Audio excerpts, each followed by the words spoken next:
বিশ্ব রাজনীতির মঞ্চে এক অভূতপূর্ব মহানাটকীয় মোড়। যে পরাশক্তি আমেরিকাকে চ্যালেঞ্জ করার সাহস দেখাত না কেউ, আজ সেই আমেরিকার অহংকার ধুলোয় মিশিয়ে দিল ইরান।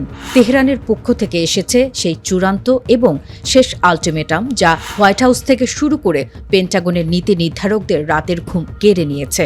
আগামী ৩০ দিনের মধ্যে ইরানের আশেপাশের সমস্ত অঞ্চল এবং গোটা মধ্যপ্রাচ্য থেকে নিজেদের সব যুদ্ধ জাহাজ ও লড়াকু সেনা গুটিয়ে নিতে হবে মার্কিন যুক্তরাষ্ট্রকে। ইরানের সীমানার ধারে কাছে কোনো আমেরিকান সামরিক ঘাঁটি আর বরদাস্ত করা হবে না। পাকিস্তানের রাজধানী ইসলামাবাদে পর্দার আড়ালে চলছিল এক চরম গোপন বৈঠক।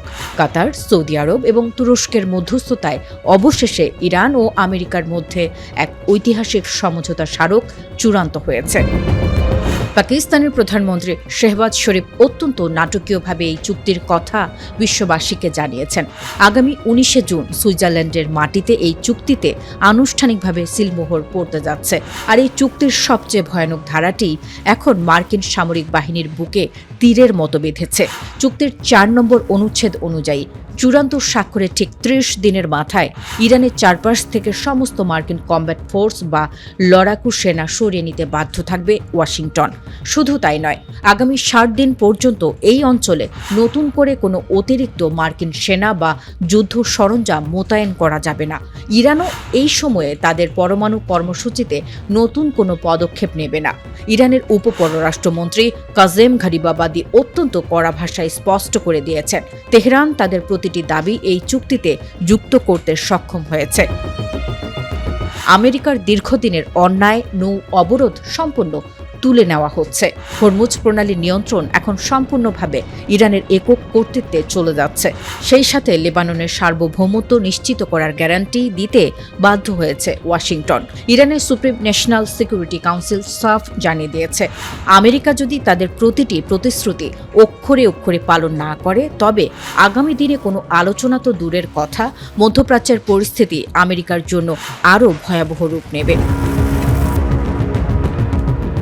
যুগের পর যুগ ধরে মধ্যপ্রাচ্যে যে মার্কিন আধিপত্যের রাজত্ব ছিল, তা এক ধাক্কায় গুড়িয়ে দিল তেহরানের এই শেষ আল্টিমেটাম। ট্রিলিয়ন ট্রিলিয়ন ডলার খরচ করে বানানো মার্কিন ঘাঁটিগুলো এখন পরিত্যক্ত হওয়ার মুখে। আমেরিকার এই পিছু হটা বিশ্ব রাজনীতির ইতিহাসে এক নতুন যুগের সূচনা করল। ইরান প্রমাণ করে দিল, ক্ষমতার দাপট দেখিয়ে সবসময় পার পাওয়া যায় না।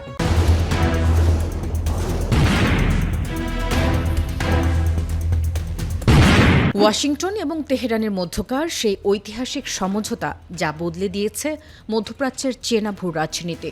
পর্দার আড়ালের এই কূটনৈতিক চুক্তি যখন হোয়াইট হাউসকে নতি স্বীকারে বাধ্য করল, ঠিক তখনই রণক্ষেত্রে এলো এক নির্মম বাস্তবতা। ইরানের কৌশলগত এই বিজয়কে কোনোভাবেই হজম করতে পারছিলেন না তেল আবিবের যুদ্ধবাজ শাসক বেনিয়ামিন নেতানিয়াহু।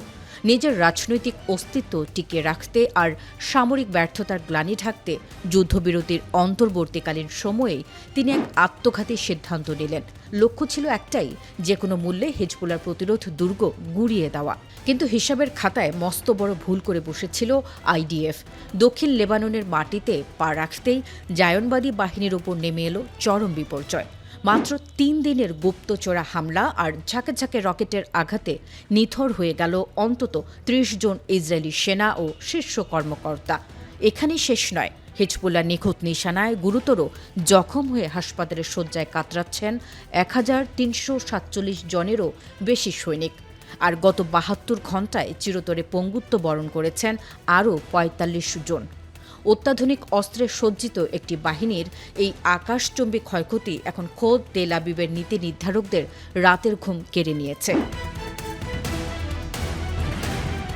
ইসরায়েলি গণমাধ্যম চ্যানেল 12 দাবি করছে, তাদের সেনারা এখনও ইয়েলো লাইন এলাকায় অভিযান চালাচ্ছে। তবে মাঠ পর্যায়ের প্রকৃত চিত্র সম্পূর্ণ ভিন্ন এবং ভয়াবহ।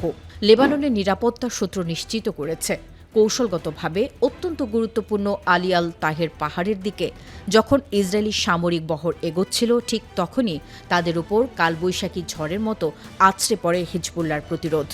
সুড়ঙ্গ থেকে ধেয়ে আসে একের পর এক গাইডেড অ্যান্টি ট্যাঙ্ক মিসাইল। ঝাঁকে ঝাঁকে ড্রোন আর রকেটের সেই তাণ্ডবে মুহূর্তের মধ্যে লণ্ডভণ্ড হয়ে যায় ইসরায়েলি স্কোয়াড। আধুনিক অস্ত্রে সজ্জিত সেনারা তখন প্রাণ বাঁচাতে কাপুরুষের মতো রণক্ষেত্র ছেড়ে পিছু হটতে বাধ্য হয়। রয়টার্স এবং আল জাজিরার সামরিক বিশ্লেষকদের মতে এটি কেবল সংখ্যার বিচারে সেনা হত্যা নয়, এটি ইসরায়েলের জন্য এক বিশাল মনস্তাত্ত্বিক পরাজয়। তেল আবিব ভেবেছিল উপর্যুপরি বিমান হামলা চালিয়ে তারা হিজবুল্লাহর চেইন অফ কমান্ড এবং নেতৃত্বকে চিরতরে ধ্বংস করে দিয়েছে। কিন্তু আলী আল তাহের পাহাড়ের এই প্রতিরোধ প্রমাণ করল মাটির নিচের প্রতিরোধ শক্তি এখনও কতটা জীবন্ত এবং শক্তিশালী। মাঠের এই পরাজয় ঢাকতেই এখন লেবাননের বেসামরিক এলাকায় কাপুরুষোচিত গোলাবর্ষণ করছে আইডিএফ।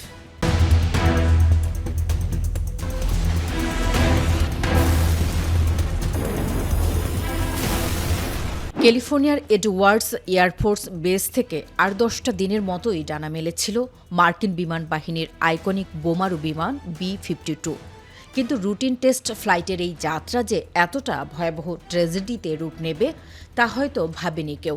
উড্ডয়নের কিছুক্ষণের মধ্যেই ক্যালিফোর্নিয়ার আকাশ কাঁপিয়ে আছড়ে পড়ে এই বিশালাকার পারমাণবিক যুদ্ধ বিমান। মহাভি মরুভূমির তপ্ত বালিয়াড়িতে স্পর্শ করার সাথে সাথেই পুরো বিমানটি রূপ নেয় এক বিশাল অগ্নিকুণ্ডে। এই ভয়াবহ দুর্ঘটনায় বিমানের ভেতরে থাকা সামরিক কর্মকর্তা ও বেসামরিক ঠিকাদার সহ মোট 8 জন আরোহী তাৎক্ষণিকভাবে প্রাণ হারান।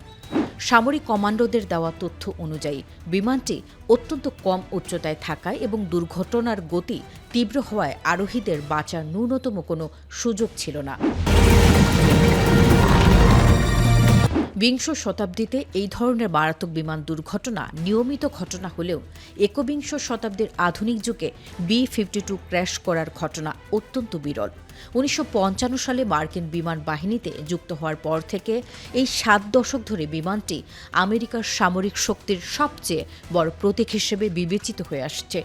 বোয়িংয়ের তৈরি করা মোট 744টি এয়ারফ্রেমের মধ্যে এর আগেও বেশ কয়েকটি বিমান দুর্ঘটনার কবলে পড়েছে, তবে তার বেশিরভাগই ছিল গত শতাব্দীতে। B-52 বিমানের ইতিহাসে সবচেয়ে বড় ক্ষয়ক্ষতি হয়েছিল ভিয়েতনাম যুদ্ধের সময়। তৎকালীন ভয়াবহ কার্পেট বোম্বিং অভিযানের সময় প্রায় 31টি B-52 বোমারু বিমান ধ্বংস হয়, যার মধ্যে অন্তত 17টি বিমানকে সরাসরি ভূপাতিত করেছিল শত্রুপক্ষের প্রতিরক্ষা ব্যবস্থা। এর বাইরে শীতল যুদ্ধের সেই উত্তপ্ত দিনগুলোতে পারমাণবিক অস্ত্র বহনকারী এই বিমানের বেশ কয়েকটি ভয়াবহ দুর্ঘটনা ঘটে।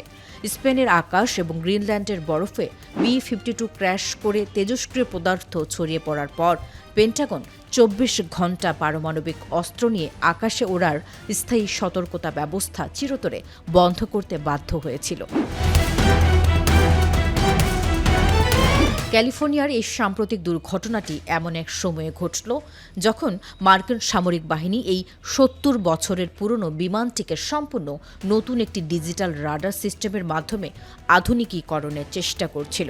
পেন্টাগনের পরিকল্পনা অনুযায়ী তাদের বর্তমান বহরে থাকা সচল 76টি B-52 বিমানকে 2050 সালের পর পর্যন্ত কার্যকর রাখার কথা। কিন্তু এই আধুনিকায়নের পরীক্ষামূলক ফ্লাইটেই ঘটল এই চরম বিপর্যয়, যা আমেরিকার কঠোর আধুনিক নিরাপত্তা মানদণ্ডের গায়ে এক মস্ত বড় দাগ লাগিয়ে দিল। মহাভি মরুভূমির এই ধ্বংসস্তূপ মার্কিন বিমান বাহিনীর ইতিহাসে আরেকটি কালো অধ্যায় হিসেবে যুক্ত হলো।